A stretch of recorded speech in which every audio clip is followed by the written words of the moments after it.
Hello everyone. In this video, I'll be discussing on attention.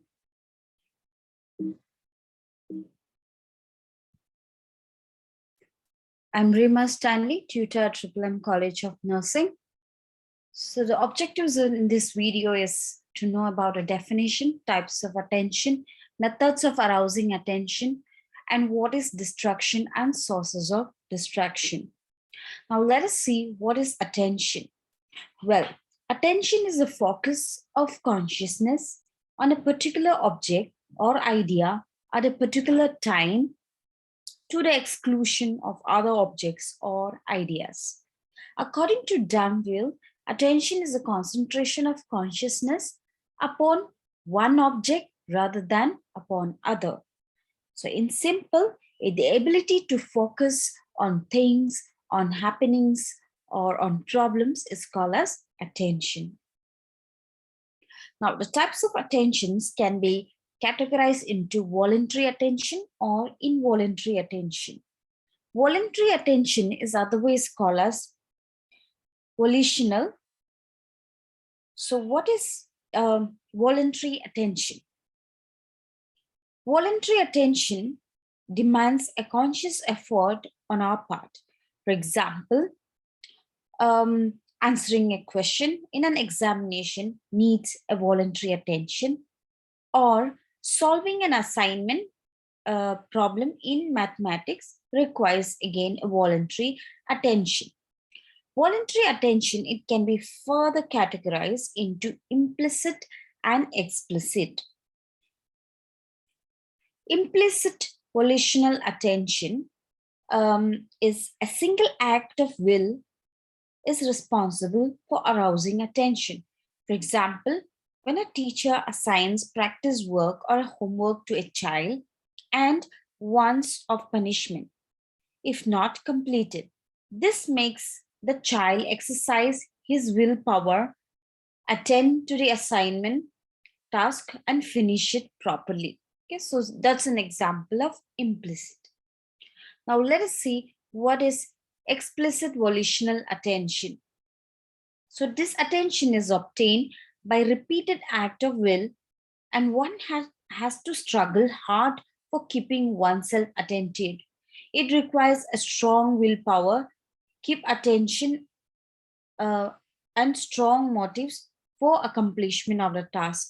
For example, the attention paid during examination days in order to secure good grades is an example. Now, involuntary attention, otherwise called as non-volitional.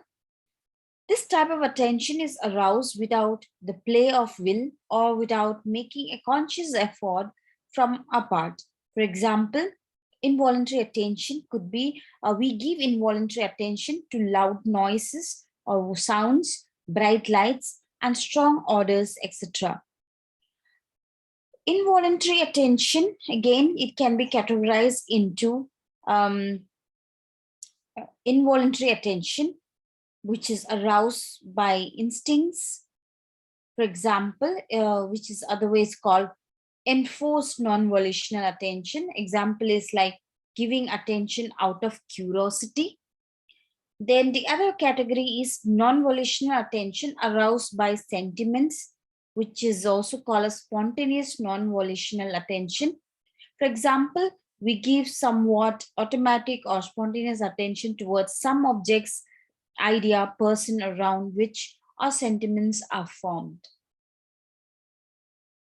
Now let us see the methods of arousing attention. It's otherwise called as determinants of attention, or factors and conditions which are favorable for capturing attention. Well, there are various factors that helps to produce and control conditions of attention in a person. And these factors can be categorized broadly into external factors and internal factors, which we'll be discussing. So the first the type is the external factors, that is such as the nature of stimuli. You know that all types of stimuli are not able to provoke or evoke the same degree of attention. So there are an attractive stimuli should always be chosen for capturing maximum attention. A picture attracts attention more readily than words. So among the pictures of human beings, especially beautiful women, handsome men, capture more attention than those of animals or objects. So it has been found that in comparison with other sensation, color and sound attracts more attention. Next one is intensity of stimuli. So in compared to a weak stimuli, an intense stimuli attracts more attention of an individual. So our attention becomes easily directed to a loud sound, bright lights, or a strong smell. Next is size of a stimuli.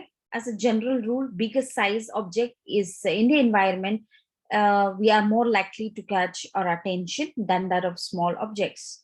Next is contrast, change, and novelty. A change and a variety again strikes attention more easily than a routine things. Next is location of the stimulus. The location of stimulus also affects attention. In the case of visual stimuli, the most effective location is to be just in front of the eyes. For example, it is found in an experiment that advertisement given on the front page or on the upper half of any page attracts more attention. Next is repetition of stimulus. A repeated stimulus attracts our attention, and we may ignore a stimulus at first instance, but when it is repeated several times, we capture our attention. Next is movement of the stimulus. A moving stimulus catches more attention more quickly than that of stimulus that does not move.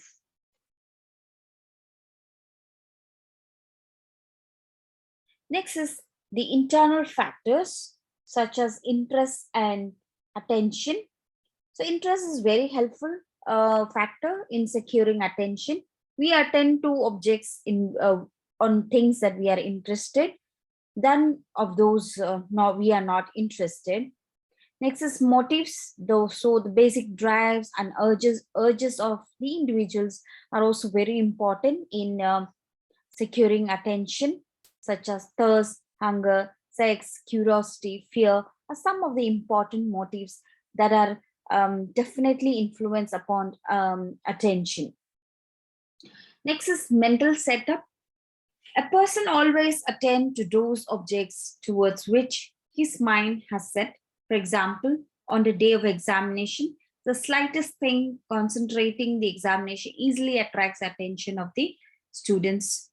Then past experience, learning and previous experiences definitely facilitates attention.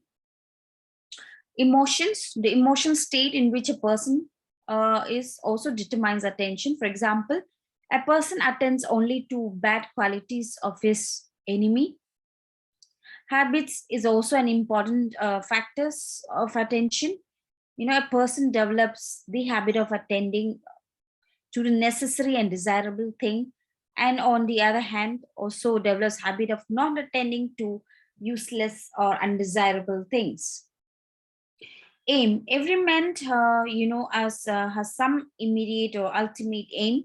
So a student whose aim is to pass the examination will at once attend to the studies. Next is meaning. In comparison to meaningless stimuli, we all tend to attract our attention to something meaningful. So with this, we have completed both the external and internal factors that arouses attention. Now let us see what is distraction. Distraction means any stimulus whose presence interferes with the process of attention or draws away the attention from the object which we wish to attend. So this is according to H.R. Bhatia. Well, this alteration in attention reduces, the efficiency of work. Now, the types of distractions can be continuous distraction or discontinuous distraction. Continuous distraction, this distraction is continuous in nature.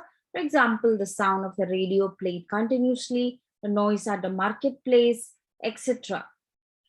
So some of the experiments have also shown that adjustment to continuous distraction takes place very quickly. Next is discontinuous distraction. So it is irregular. For example, hearing of somebody's voice every now and then, it interferes with work because of the impossibility of adjustment.